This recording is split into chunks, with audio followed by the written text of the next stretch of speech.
बहुत ही सुंदर और घना जंगल था। जंगल में कई सारे जानवर थे। इसी जंगल में मीना नाम की एक काली चीता अपने पति बगीरा के साथ रहती थी। मीना का कोई बच्चा नहीं था, जिसको लेकर मीना हमेशा उदास रहती थी।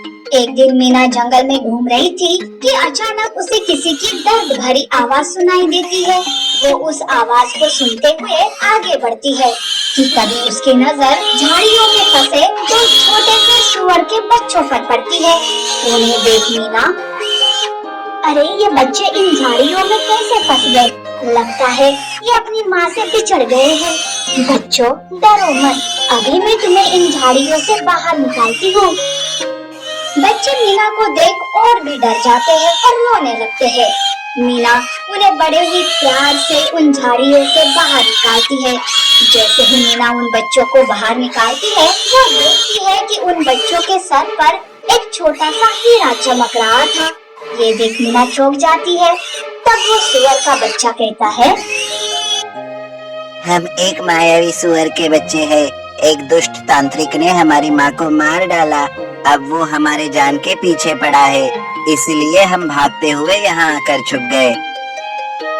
बच्चों तुम लोग डरो मत, मैं तुम्हारी रक्षा करूंगी। तुम लोग मेरे साथ मेरे घर चलो। मीना उन्हें अपने साथ अपने घर ले जाती है। वहाँ मीना का पति बगीरा इन सुअर के बच्चों को देखकर कहता है, अरे तुम इन सुअर के बच्चों को यहाँ क्यों लाई हो और इनके सर पर ये हीरा कैसे चमक रहा है? मीना बगीरा को सारी बात बताती है। तब बगीरा कहता है, अच्छा किया जो तुम इन्हें यहाँ ले आई। अब मैं इन्हें उस तांत्रिक के हवाले कर दूंगा और बदले में उससे कुछ शक्तियाँ ले लूंगा और फिर इस जंगल का राजा बनकर इस जंगल पर राज करूंगा। ये सुनकर मीना की पैरों तले जमीन खिसक जाती है और वो कहती है, देखिए ये छोटे से मासूम है, मेरी कोई औलाद नहीं है, इसीलिए भगवान ने इन्हें मुझे दिया है। आप मेरे बच्चों के साथ ऐसा नहीं कर सकते। अरे चुप करो अपनी बकवास, मुझे इस जंगल का राजा बनना है बस। नहीं, मैं ऐसे नहीं होने दूंगी। मैं अपने बच्चों के साथ कुछ भी बुरा होने नहीं दूंगी, चाहे इसके लिए मेरी जान ही क्यों ना चली जाए। तो फिर ठीक है, मैं पहले तुम्हें ही मार दूंगा और बाद में इन्हें। यूं मीना और बगीरा के बीच झगड़ा शुरू हो जाता है। मीना जैसे तैसे अपने पति से बचाकर सुअर के बच्चों को लेकर वहाँ से भाग जाती है। यूं भागते भागते मीना बहुत दूर चली जाती है और एक नई जगह पर उन बच्चों के साथ अपनी एक नई जिंदगी शुरू करती है। बच्चे भी मीना को ही अपनी माँ कहकर बुलाते थे। वो उसके साथ बहुत खुश थे। यूं दिन गुजर रहे थे। बच्चे अब थोड़े बड़े हो गए थे।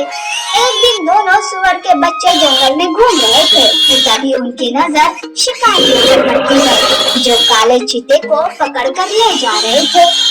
ये देख वो दोनों बच्चे परेशान हो जाते हैं और वो एक दूसरे से बातें करते हैं। अरे ये तो पिताजी है, ये शिकारियों के जाल में फंस गए हैं। अब हम क्या करें? चलो जल्दी से माँ को बताते हैं। अरे अभी उतना वक्त नहीं है हमारे पास। अगर हम माँ के पास गए तो ये शिकारी पिताजी को लेकर कहीं दूर चले जाएंगे। हमें ही कुछ करना होगा पिताजी को बचाने के लिए। यूं वो उन शिकारियों का पीछा करने लगते हैं। कुछ दूर जाते ही वो शिकारी जाल में फंसे बगीरा को एक पेड़ के नीचे रखकर वहाँ से चले जाते हैं। ये देख दोनों सुअर के बच्चे भागते हुए बगीरा के पास जाते हैं।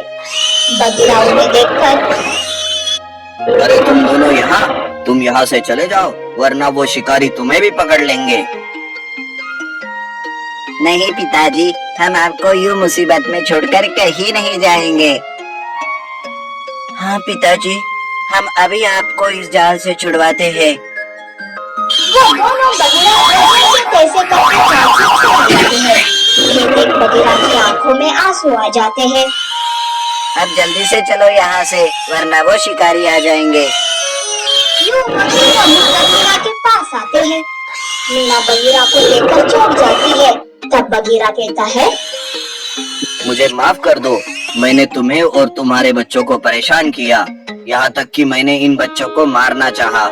मुझे माफ कर दो। अगर आज ये नहीं होते तो पता नहीं मेरा क्या होता। प्लीज तुम तीनों मुझे माफ कर दो। नहीं नहीं, आपको अपनी गलती का एहसास है, यही काफी है हमारे लिए। सुअर के बच्चे बगीरा और मीना के साथ खुशी खुशी जीवन गुजारते हैं।